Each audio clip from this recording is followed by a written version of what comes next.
Hello मेरे प्यारे भाई और बहनों, कैसे हो आप सभी लोग। आई होप आप सभी लोग बढ़िया होगे और आगे भी बढ़िया रहे। तो आज का हमारा जो टॉपिक है वो है टेक्स्ट एरिया इन फॉर्म।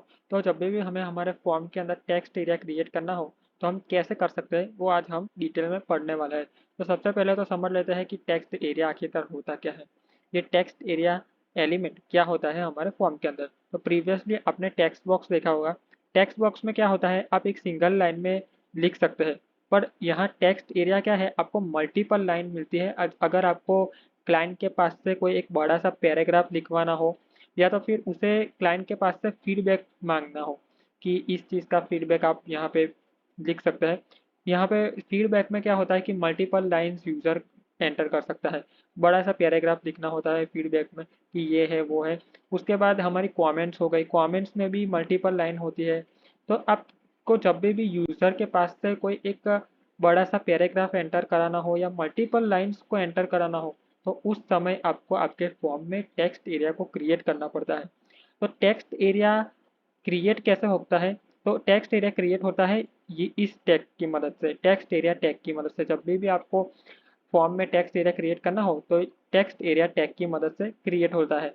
उसके उसमें पहले तो हमें आईडी देनी पड़ती है। आईडी क्यों, क्योंकि हमने लेबल डिफाइन किया है। लेबल में आप कंटेंट लिख सकते हैं कि ये किस चीज़ का फीडबैक फॉर्म है या सर ये टेक्स्ट एरिया किस चीज़ के बारे में है। तो यहाँ पे हमें कंटेंट लिखना पड़ता है। उसके बाद फॉर क्यों, क्योंकि हमें हमारे टेक्स्ट एरिया को, हमारे कंटेंट को हमारे टेक्स्ट एरिया के साथ कनेक्ट करना है। इसीलिए हमें फॉर, और फॉर में वो सेम वैल्यू जो हमने आईडी में लिखी है। तो इस प्रकार से कुछ टेक्स्ट एरिया को क्रिएट होता है हमारे फॉर्म के अंदर। तो चलिए हम प्रैक्टिकली करके देखते हैं, उससे आपको ज़्यादा समझ में आ जाएगा। तो हम आ चुके हैं हमारी वी एस कोड की स्क्रीन के अंदर। तो मैं इधर ही डिफाइन कर देता हूँ। पहले तो मैं बी आर टैग बना देता हूँ ताकि सब कुछ परफेक्टली फॉर्मेटेड हो जाए, आपको क्लियरली अंडरस्टैंड हो जाए। तो यहाँ सबसे पहले हम लेबल बनाते हैं। लेबल यहाँ पे लिखते हैं प्लीज़। इसके बाद हम लेबल में यहाँ फॉर एट्रीब्यूट को डिफाइन कर देते हैं फीडबैक। इसके बाद हम बनाते हैं हमारा टेक्स्ट एरिया। आपको मैं कर देता हूँ। अब हम बनाते हैं टेक्स्ट एरिया। ठीक है, यहाँ पे हम आईडी डिफाइन कर देते हैं। ID equal to feedback.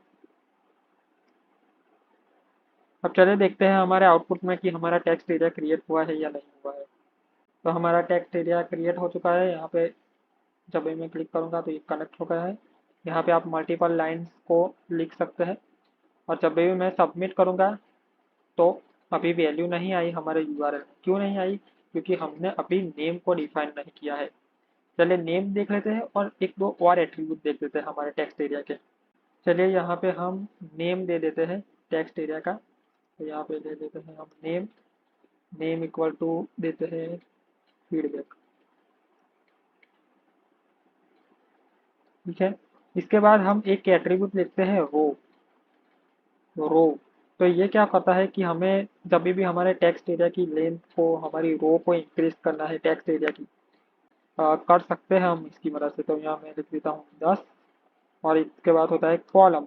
Column equal to 100। यहाँ तो चले 50 लिख देते हैं हम। अब चलिए आउटपुट देखते हैं हमारा।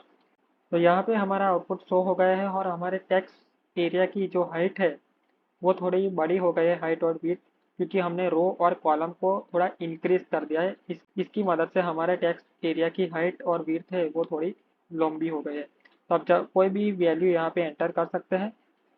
और जब भी मैं सबमिट पर क्लिक करूँगा तो आप ये देख सकते हैं फीडबैक इक्वल टू हमारी वैल्यू। तो इस प्रकार से आपको सर्वर के अंदर वैल्यू चली जाएगी। तो अब हम प्लेस होल्डर लगाना चाहे हमारे टेक्स्ट एरिया के अंदर तो भी कर सकते हैं। चलिए प्लेस होल्डर को भी यहाँ पे लगा के देखते हैं। तो मैं टेक्स्ट एरिया के अंदर प्लेस होल्डर को भी डिफाइन कर देता हूँ। Enter your feedback.